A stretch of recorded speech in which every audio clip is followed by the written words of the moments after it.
জীবন খুব অদ্ভুত আর সুন্দর এক যাত্রা। এটা কখনো আনন্দ ভরে থাকে, আবার কখনো কষ্ট আর সংগ্রামে, কিন্তু এ দুটোই জীবনের অংশ।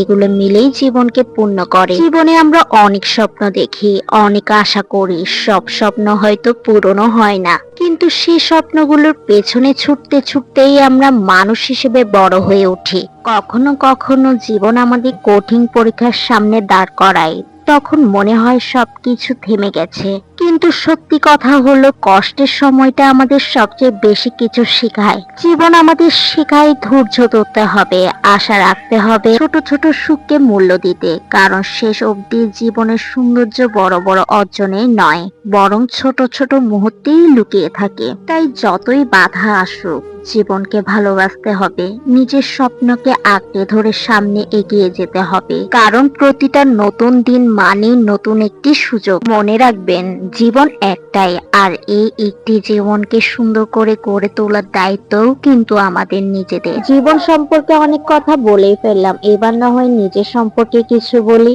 আজ অনেকদিন পরেই বাসে উঠলাম। বাসে প্রথমে সিটিতে বসতে আমার খুব বেশি ভালো লাগে, কারণ আমি যখন সামনে বসে থাকি তখন রাস্তার দৃশ্য, মানুষের চলাফেরা সবকিছু দেখতে দেখতে মনে হয় যেন একটি ছোট গল্পের মধ্যে আছে, আর বাসটা যেন সেই গল্পগুলো মাঝে দিয়ে আমাকে নিয়ে যাচ্ছে।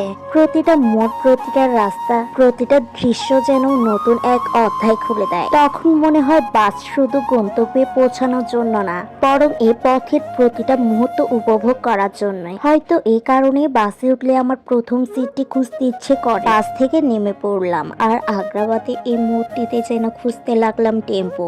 গাড়িও যেন পাচ্ছিলাম না, যার কারণে এপাশ থেকে ওপাশে যাচ্ছিলাম, কারণ আমার হয়ে যাচ্ছিল দেরি। রাস্তাটি পার করার সাথে সাথে যেন পেয়ে গেলাম টেম্পো, যেটার আশায় আমি এতক্ষণ ছিলাম। শেষমেশ পেয়েও গেলাম। আর যাচ্ছি কোথায় তোমাদের তো বলাই হয়নি। মূলত যাচ্ছি আমি একটি মিটিং এ। এর আগেও আমি অনেকবার এসেছি এই জায়গায়, তারপরও কেন জানি না আবারও আমার থেকে সবার থেকে জিজ্ঞাসা করে যেন খুঁজে খুঁজে যেতে হচ্ছিল। অনেকদিন পরে গেলে যা হয় আর কি। তারপর উঠে পড়লাম লিফটে। এমন সময় আবার দেখলাম আরেকজন আসলো।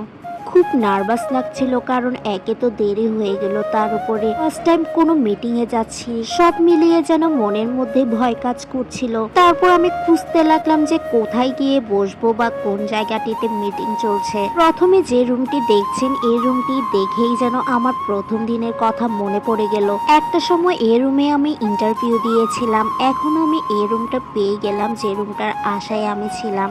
আমরা মূলত যে কোম্পানির আন্ডারে জব করি, সেখানে প্রতিটি আউটলেটের ছেলেরা আর মেয়েরা একসাথে হলাম। আর সামনে যাদের দেখছেন, ওনারা মূলত আমাদের স্যার। এখানে কয়েকটি স্যার ঢাকা থেকে আসলো আমাদের ট্রেনিং দেওয়ার জন্য। এই মিটিং গুলোর মাধ্যমে কিন্তু অনেক কিছুই শিখতে পারি আমরা যারা মেয়েরা আছি সবাই সামনের দিকটা করে বসলাম। যদিও মোবাইল বের করা এলাও না, তারপরও আমি যেহেতু ভিডিও করি, যার কারণে লুকিয়ে লুকিয়ে ভিডিও করছিলাম। যদিও এখনো মিটিং শুরু হয়নি, যার কারণে বসেছিলাম আর দেখছিলাম সবকিছু। তারপর একে একে সব কাজ যেন বুঝিয়ে দিচ্ছিল স্যাররা আমাদের। বিভিন্ন সময় বিভিন্ন ট্রেনিং এ আপনাদেরকে সামনে স্যার জিজ্ঞেস করবে, আপনি এটা বলেন। দেখেন, কন্টামিনেশন, ক্রস কন্টামিনেশন হচ্ছে নরমালি আমাদের হার্মফুল ব্যাকটেরিয়া বা নরমাল মাইক্রো অর্গানিজম একটা থেকে আরেকটাতে, একটা সাবজেক্ট থেকে একটা ফুড থেকে আরেকটা ফুডে কি করা, ট্রান্সফার হওয়া।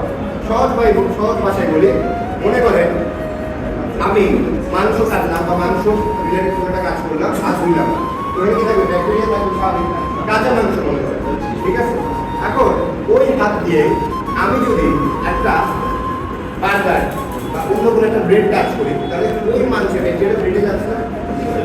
মিটিং এর মাঝখানে সবাইকে ব্রেক দিল, সবাই কথা বলছিল, মেয়েরা। আমি এদিকে বাথরুমে এসে বড় আয়না দেখতে পেয়ে যেন ছবি তুলছিলাম। আবারও যেন চলে আসলাম আমরা সবাই, কারণ এখন চলবে পরীক্ষা, আর সবাই তো পরীক্ষা দিতে ব্যস্ত।